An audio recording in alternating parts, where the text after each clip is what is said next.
It was real easy last time. They can't expect that going forward. And we'll see if it's that easy here. Foles going to lead the Bears to the line, 1st and 10 at their own 16. And he'll throw right away. He completes this into the hands of Miller. 7 yards the pickup there.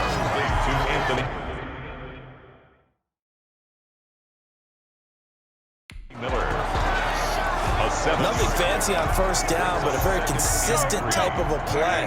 Hit that slant. A lot of people call it an extension of the running game, and it can be if that pass is completed, because you hit a guy on the run like that, you often can go for big yardage. Sets him up nicely for 2nd down, staying ahead of schedule. Well, they didn't get a whole lot out of that one, but I think you've got to continue to try and run and try and keep the defense honest. You mean or else they'll just sit back, dare you to throw it on every down? Yeah, you get your quarterback hit a lot that way, too.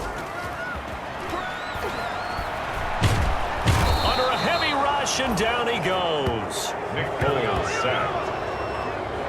And they're picking up right where they left off with the shutout that they pitched last week. A huge part of that, this pass rush. They know how to get after people. Offensively, good luck finding some answers right now. The punter Bosher on now as he gets this one away.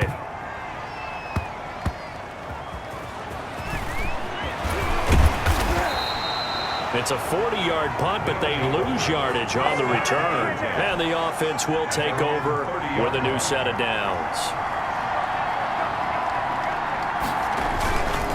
On 1st down, Gibson. And the running lane's non-existent in this 1st half as they'll stop him behind the line. 2 yards the loss, 2nd and 12.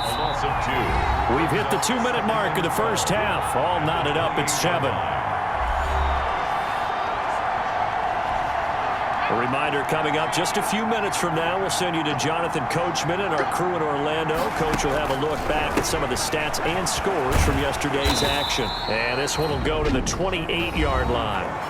Now the Bears going to call the first of their timeouts. So as they take it over, we step aside.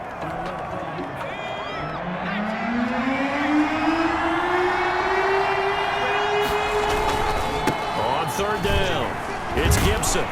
And this play comes to a halt at the 33, and obviously that's well short of the 1st down.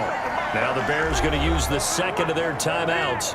So that means they're down to 1 remaining here as we head toward halftime. Here's Tressway now as he's on to kick it away. His first punt, 45 yards. This looks good as well.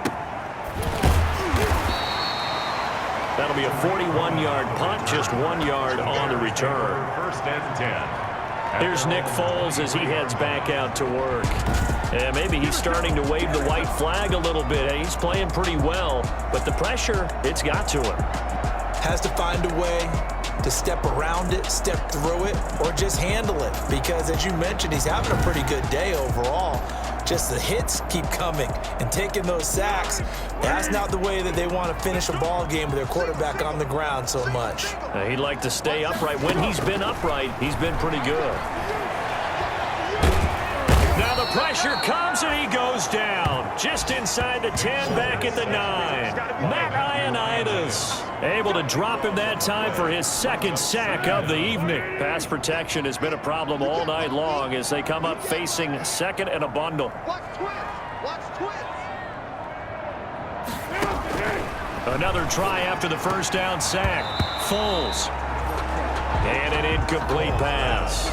That'll stop the clock here with just under a minute to play in half number 1. Well, that's a perfect example of how he was named NFC Defensive Player of the Week from last week's game. He is just all around the football right now, isn't he? That he is, and it's funny because I talked with the coaching staff about drills that they do in practice, and one of them is called matching hands. And as soon as that hand is launched by the quarterback, you throw up the opposite hand and match that hand with the QB, and oftentimes you're able to knock it away, as we just saw there.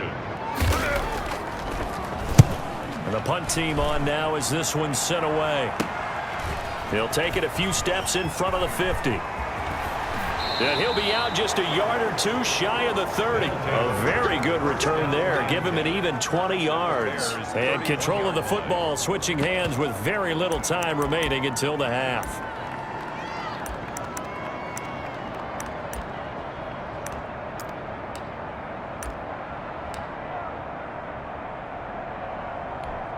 So even though it's first down, here's the field goal unit on now to try to get 3 before halftime. On the left hash, this from 48 yards.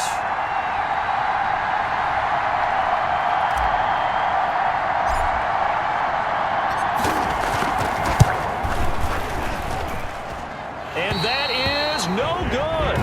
And this game will remain tied here in quarter number 2. I can remember a game here in Chicago a few years back. It was so blustery that Robbie Gould tried a field goal and just about kicked it out of bounds. Once that wind starts coming in off Lake Michigan, it can cause havoc in the kicking game. They'll throw now on the final play. Middle of the field, it's Robinson. And they've got it well across midfield down to the 40 before it's all said and done. We have hit halftime. Still 2 more quarters to go. We'll take a timeout. We'll be back after this. You're watching the NFL, and it's on EA Sports.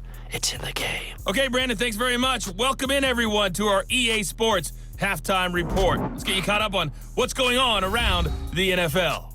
We'll get started up at Paul Brown Stadium in Cincinnati, where it was definitely a game with some intrigue, as you can see by the scoreline. 24-16 was how that one finished.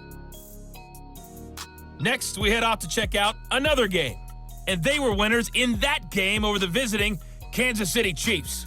33-21 was the final.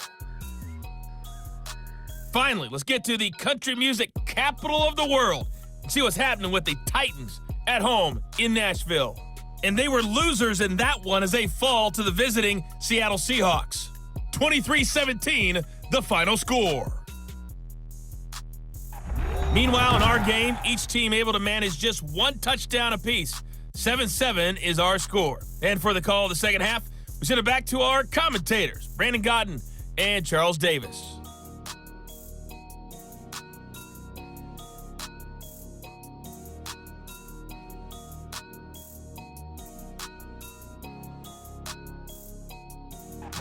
All right, Coach, thank you, and we welcome everyone back for quarter number 3.